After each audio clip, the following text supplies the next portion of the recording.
Teman-teman, tahu gak sih Pagar Kehidupan mau menyelenggarakan webinar loh. Jadi buat kamu yang pengen banget pintar ngomong kayak saya, pengen banget tahu cara saya dulu bisa berubah dari manusia pemalu menjadi seperti sekarang ini, nah, kamu harus ikut webinar ini. Webinar ini diselenggarakan hanya sekali di tahun ini. Jadi kalau kamu pengen jadi orang pintar ngomong dalam hal apapun, coba daftar dulu. Harga diskon masih ada, tapi sedikit. Klik link yang ada di deskripsi video ini. Klik sekarang.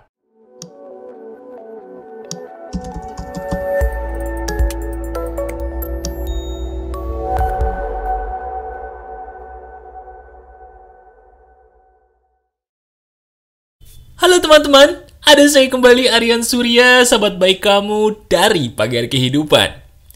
Kalau kita bicara soal sedekah, pagar kehidupan itu udah banyak. Tapi di materi kali ini, kita tidak akan ngebahas bagaimana cara bersedekah doang. Tapi justru, saya ingin loh memberitahu kepada kamu sebuah tips kehidupan yang sudah saya praktekkan sendiri. Dan ini ada kaitannya memang dengan sedekah, tapi caranya unik. Nah, penasaran ya? Ya udah, sekarang sambil kamu mengerjakan apapun, coba dengarkan perkataan saya. Siapa tahu apa yang saya katakan ini bisa merubah hidup kamu saat ini juga. Yuk, kita bahas. Kalau dipikir-pikir, pagar kehidupan itu materinya biasanya tidak teori, alias bisa diuji. Nah, benar sekali. Saat ini juga dari paling depan. Saya ulangi, saat ini juga dari paling depan, saya ingin menguji apa yang saya katakan ini benar atau tidak.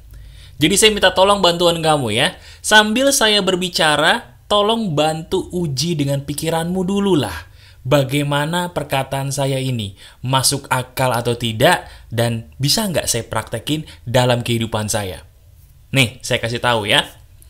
Menurut kamu, bener gak sih kalau kita ingin jadi orang yang berkah, berkelimpahan, banyak rejeki, betul atau tidak? Kita tidak boleh menghalangi rejeki orang lain. Betul atau tidak? Jawab. Betul? Bagi saya salah. Salah. Loh, salahnya di mana? Nah ini yang akan saya jelaskan kepada kamu, tolong disimak baik-baik. Saya memberikan judul dari video podcast pagi kali ini adalah trik-trik sedekah yang merubah hidup seseorang. Ada salah satu trik sedekah yang jarang diajarkan orang lain, padahal itu fakta. Gini caranya. Kalau ada orang bilang, Mas, kita tuh bener loh, gak boleh nahan rezeki orang lain kalau rezeki kita ingin dilancarkan Tuhan. Kan itu benar, Mas. Jawaban saya, itu kurang benar.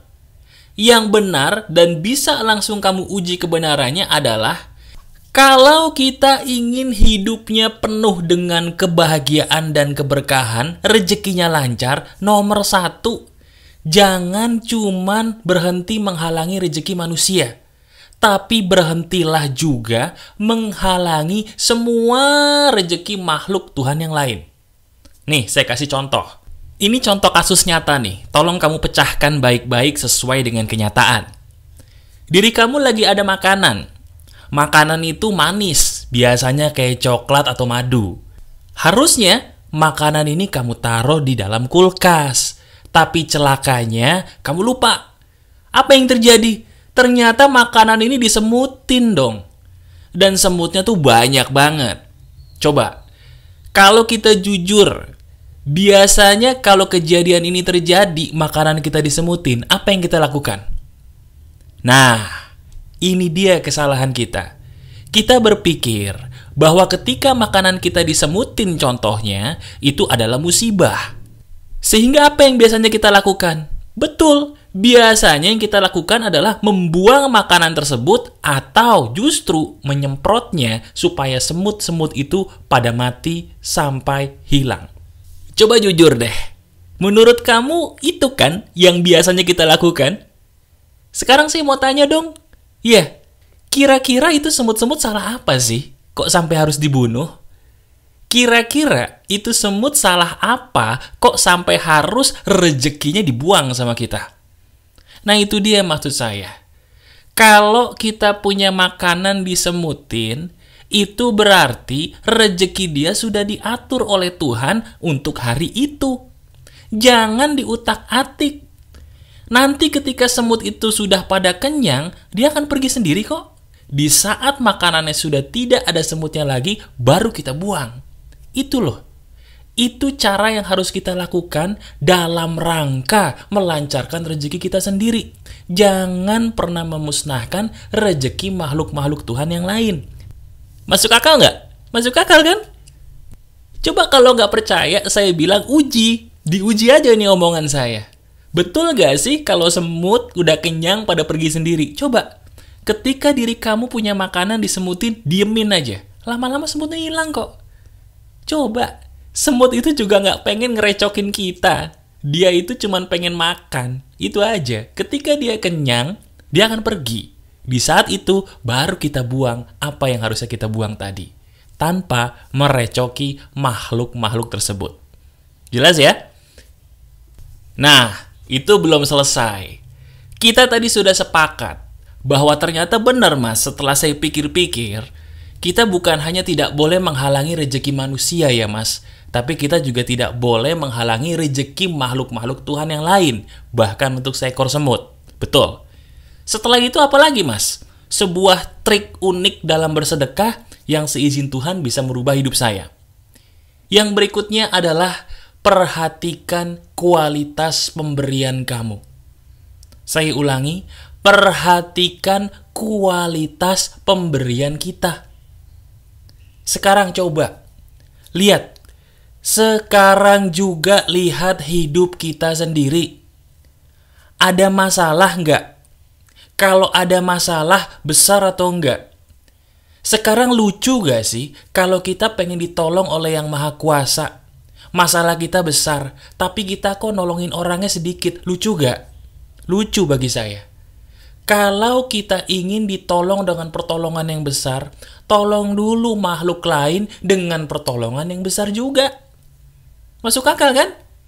Nah, sekarang saya ingin memberitahu bagaimana cara termudahnya sih untuk memberikan pertolongan yang besar yang nanti efeknya bagus mas buat saya sendiri.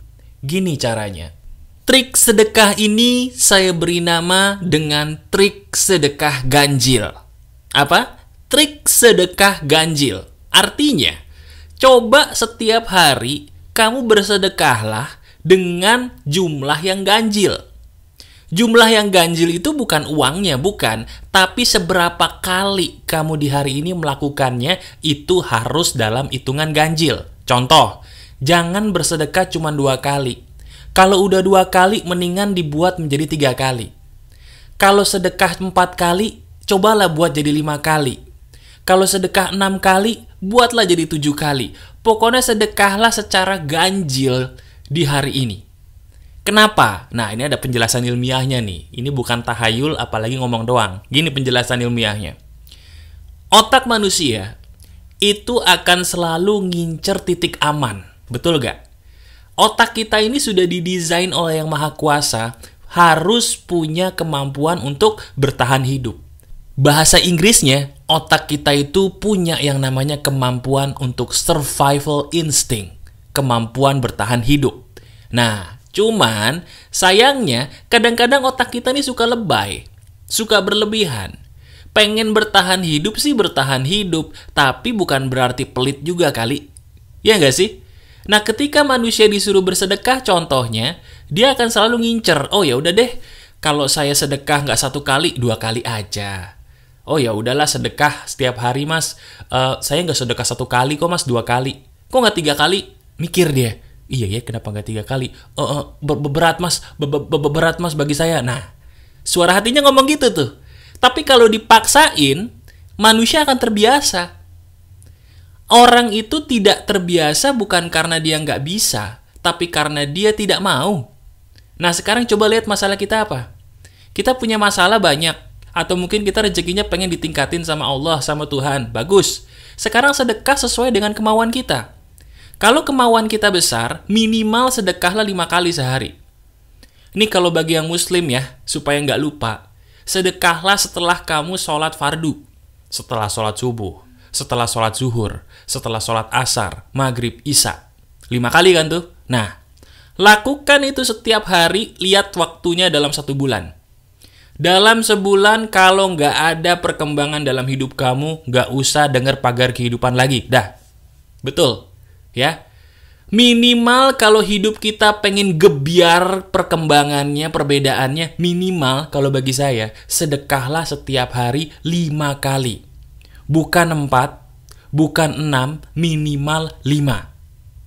Coba, kalau bagi yang bukan muslim ya sama. Pilih aja waktu yang enak buat kamu, yang penting setiap hari 5 kali aja.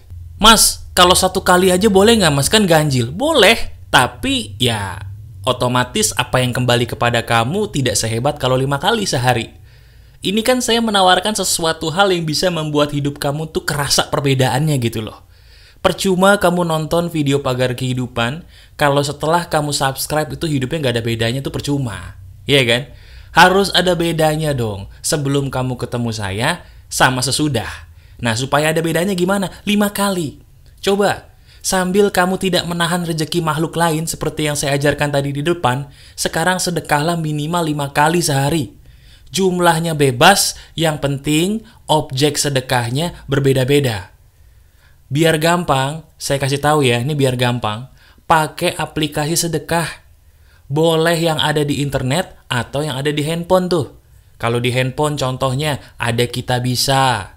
Ada juga Yayasan Aksi Cepat Tanggap. Boleh, download tuh, gratis kok. Sedekah 5 kali sehari. Tunggu dalam waktu sebulan. Kalau nggak ada perbedaan apa-apa, nggak usah dengerin saya lagi. Loh mas, kok mas Aryan yakin banget mas? Loh karena ini yang saya lakukan kok. Apa yang saya berikan ini sudah saya lakukan dulu. Bukan cuma teori, apalagi ngomong doang. Makanya, sekarang, coba lihat hidup kita dulu deh. Impian kita banyak nggak? Besar nggak tuh impian? Kalau impian kita besar, sedekahnya pun harus lebih sering dalam sehari. Semakin sering, semakin bagus. Itu baru masuk akal untuk mencapai impian yang besar. Nah mas, bagaimana kalau saya lagi punya masalah nih? Lihat, sekarang lihat masalah kamu. Masalahnya itu kepepet banget nggak? Besar banget atau biasa aja? Kalau cuma biasa banget, ya udahlah, sedekah 5 kali sehari gak apa-apa. Tapi kalau masalahnya besar banget, sedekahlah coba lebih dari 5 kali. Bisa 7 kali, 9 kali. Jangan takut miskin. Orang tidak akan mungkin miskin karena sedekah. Itu udah janji Tuhan tuh. Jadi kalau kita lihat masalah hidup kita besar, ayo sedekahnya dibuat lebih sering. Kenapa saya bilang lebih sering bukan lebih banyak? Emang salah ya mas kalau saya sedekah banyak tapi ke 1 orang? Nah, kita pakai logika sederhana di sini. Perumpamannya gini, kita punya susu 1 botol. Lebih bagus mana? Kita berikan susu 1 botol ini ke 1 ekor anak kucing, atau kita kasih 1 botol susu ini kepada 5 ekor anak kucing dengan porsi yang sama masing-masing. Lebih bagus mana? Jelas yang ke-5 ekor kucing. Kenapa? Karena 5 ekor kucing ini akan berhenti dari kelaparan atau kehausan. Sama. Sedekah itu kan juga gitu. Lebih bagus sedekah itu kita sebar. Supaya semakin sedikit orang yang susah, semakin banyak orang yang kebantu. Masuk akal nggak? Nah, sebentar. Sekarang kita pakai logika lagi. Kalau semakin banyak orang yang kebantu, semakin banyak gak kebahagiaan yang dirasakan oleh orang lain? Banyak. Pakai logika lagi. Kalau semakin banyak kebahagiaan yang dirasakan orang lain, semakin berkah gak hidup kita? Semakin berkah. Masuk akal kan? Masuk akal kan? Jadi yang ingin saya katakan, pertama perhatikan dulu perilaku kita. Jangan pernah kita menahan rezeki makhluk Tuhan. Yang kedua, lihat impian kita atau masalah kita. Kalau masalah kita pengen beres, impian besar kita ingin tercapai, perhatikan rutinitas sedekah kita. Ingat, selalu bersedekahlah dengan jumlah yang ganjil. Minimal 5, semakin besar jumlahnya semakin bagus. Ini cara yang masuk akal. Kalau kita ingin mendapatkan, perhatikan dulu apa yang kita berikan. Karena apa yang kita dapatkan itu berasal dari kemampuan kita dalam memberi. Itu fakta loh. Ya. Coba deh lakukan apa yang saya katakan di video ini dan laporkan hasilnya kepada saya. Lihat perbedaan yang terjadi dalam hidup kamu. Oke?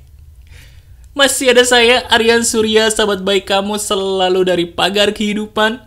Tetap keep the spirit, keep sharing, and keep loving. Bye-bye.